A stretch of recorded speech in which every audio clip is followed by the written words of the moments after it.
Assalamualaikum warahmatullahi wabarakatuh.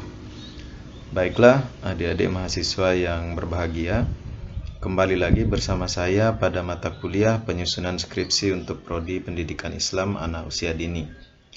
Pada pertemuan sebelumnya, kita sudah mencoba melakukan brainstorming tentang bagaimana langkah-langkah yang harus kita lakukan dalam penyusunan sebuah karya tulis ilmiah. Nah, pada kesempatan kali ini, saya akan mencoba mengulas tentang bagaimana menemukan dan mengidentifikasi sebuah masalah yang kira-kira menarik untuk diteliti di bidang pendidikan anak usia dini. Selama ini saya seringkali melihat banyak mahasiswa yang masih bingung untuk menemukan sebuah masalah dalam penelitian.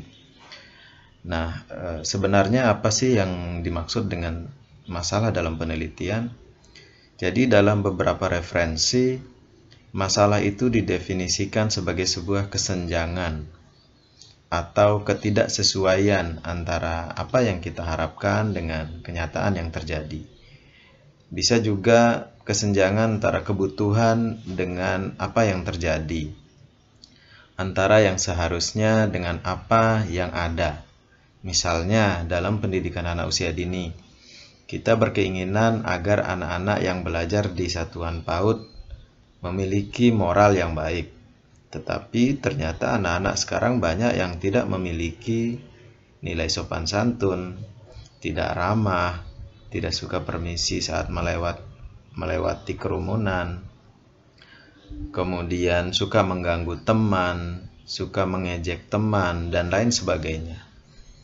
Nah, itu adalah salah satu contoh bagaimana kesenjangan antara harapan kita ingin memiliki anak atau ingin memiliki peserta didik yang memiliki akhlak yang baik, yang memiliki karakter yang baik, tetapi ternyata kenyataannya tidak seperti itu. Kemudian contoh lain lagi, misalnya ada orang tua yang menginginkan anak-anaknya suka membaca atau suka dibacakan buku. Tetapi apa yang kita lihat ternyata anak-anak zaman sekarang justru lebih senang bermain gadget atau bermain HP. Nah, ini adalah bagian-bagian dari permasalahan yang kita temukan dalam bidang pendidikan anak usia dini. Setelah memahami apa yang dimaksud dengan masalah, lantas sekarang dari mana kita bisa menemukan sebuah masalah? Nah, sebenarnya permasalahan itu ada banyak sekali di sekitar kita.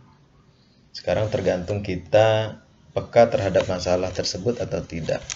Jadi setidaknya ada 4 langkah yang bisa kita lakukan untuk menemukan sebuah masalah. Yang pertama adalah melakukan observasi secara mendalam. Tentu saja kita selama ini sering pergi ke sekolah, kemudian sering melihat anak-anak di sekitar kita. Nah, agar kita bisa menemukan sebuah masalah, maka kita perlu melakukan observasi yang mendalam. Tidak hanya sekedar melihat-lihat, tetapi juga mencari tahu apa sebenarnya yang terjadi. Nah, misalnya di sebuah satuan PAUD diajarkan tentang gizi dan kesehatan anak. Tetapi ternyata kita melihat selama kita melakukan observasi, anak-anak kok banyak yang jajan sembarangan.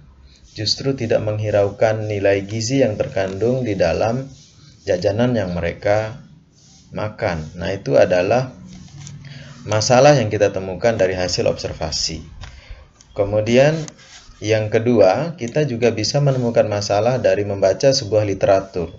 Kita bisa membaca buku, bisa membaca jurnal, bisa membaca media-media massa, dan lain sebagainya. Misalnya, dalam sebuah literatur ada teori yang menyatakan bahwa anak lebih senang belajar sambil bermain. Lalu kita bisa mencari tahu kira-kira permainan seperti apa yang cocok untuk pendidikan anak usia dini dalam rangka mengembangkan aspek-aspek perkembangan mereka. Kemudian yang ketiga, bisa juga masalah kita temukan dari pengalaman pribadi kita. Entah itu sebagai guru atau sebagai kakak atau sebagai masyarakat. Misalnya, pada saat kita berada di satuan PAUD, sebagai guru kita menemukan anak sulit diatur saat mereka belajar bersama teman-temannya. Lalu kita bisa mencoba mengembangkan konsep belajar yang menyenangkan bagi anak-anak. Jadi anak-anak yang sulit diatur saat belajar ini adalah sebuah masalah yang kemudian kita coba mencari tahu solusinya melalui sebuah penelitian dengan cara mengembangkan sebuah konsep belajar yang menyenangkan. Misalkan belajar dengan cara bernyanyi, kemudian bertepuk, bermain games, dan lain sebagainya. Kemudian yang keempat, kita juga bisa menemukan masalah dengan mengamati kejadian-kejadian yang terkini yang ada di sekitar kita. Kalau yang sekarang sedang ramai diperbincangkan adalah masalah penyebaran pandemi COVID-19 yang menyebabkan perubahan pola belajar anak-anak yang seharusnya mereka pergi ke sekolah, tetapi sekarang mereka harus belajar dari rumah. Nah, dari beberapa hal tersebut, kita bisa meneliti bagaimana kegiatan belajar jarak jauh yang dilakukan oleh guru. Kemudian bisa juga kita mencari tahu bagaimana strategi orang tua saat mereka harus menemani anak-anak mereka belajar di rumah. Kemudian bisa juga kita mencari tahu seperti apa kreativitas guru ketika mereka harus mendesain sebuah pembelajaran jarak jauh yang selama ini mereka tidak pernah lakukan. Jadi itu di antara 4 hal yang bisa kita lakukan untuk menemukan sebuah masalah dalam penelitian. Setelah kita menemukan masalah, lantas apa yang harus kita lakukan?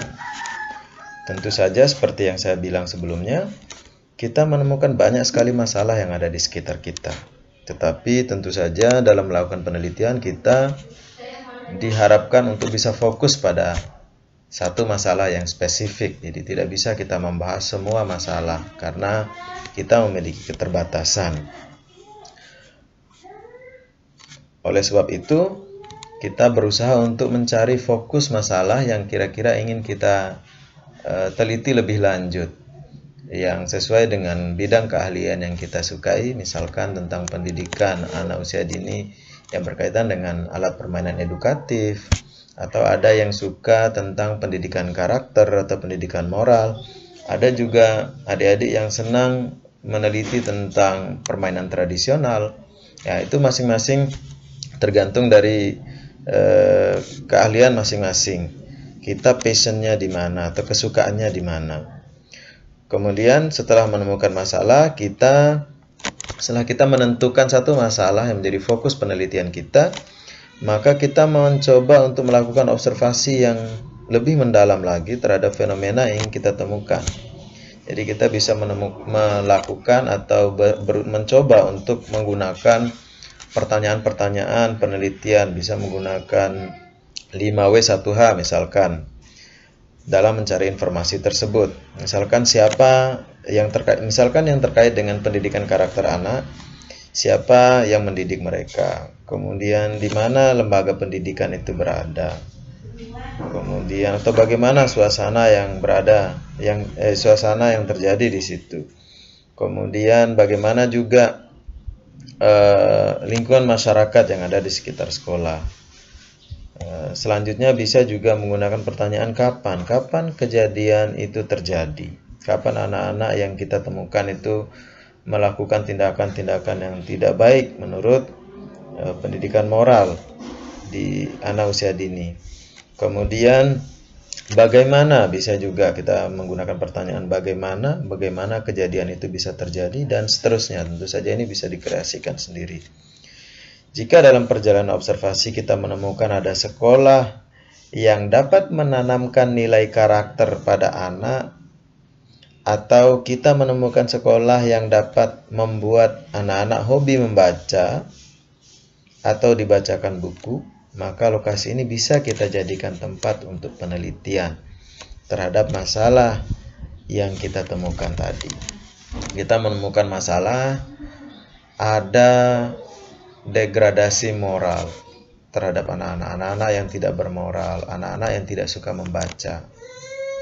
Tetapi di sisi lain, kita menemukan ada sekolah yang ternyata mampu mengembangkan sebuah konsep pendidikan yang dapat mengembangkan moral anak-anak, yang dapat mengembangkan kecintaan anak-anak terhadap dunia literasi. Nah, hal yang unik ini kemudian bisa kita jadikan lokasi untuk penelitian, jadi tempat untuk penelitian untuk mengetahui bagaimana sistem yang dibangun sehingga hal itu bisa terjadi. Nah, ini biasanya dilakukan oleh adik-adik yang akan mengambil metode penelitian kualitatif. Kemudian selanjutnya, jika kita juga menemukan ternyata banyak sekali sekolah ini yang tidak mampu mengembangkan karakter anak-anak atau tidak mampu mengembangkan minat baca anak-anak, maka ketika kita menemukan banyak sekolah yang tidak bisa seperti itu, kita sebagai seorang peneliti bisa mencoba untuk mengembangkan sebuah model atau metode yang baru, kemudian kita bisa implementasikan di sekolah-sekolah tersebut sebagai lokasi penelitian kita. Kemudian jika kita juga pernah membaca teori-teori dari pakar, kemudian gagasan atau pemikiran orang tentang masalah tersebut, atau kita temukan bacaan-bacaan tentang pendidikan karakter atau pembiasaan anak dalam membaca buku, maka kita juga bisa meneliti hasil-hasil pemikiran orang, gagasan-gagasan orang, atau metode-metode yang sudah digunakan oleh orang-orang terdahulu sebagai bahan penelitian kita dalam menulis karya ilmiah. Jadi barangkali itu beberapa hal yang bisa saya sampaikan terkait dengan bagaimana kita bisa menemukan dan mengidentifikasi masalah dalam sebuah penelitian. Semoga video ini bermanfaat dan kita bisa melanjutkan ke sesi diskusi. Terima kasih. Assalamualaikum warahmatullahi wabarakatuh.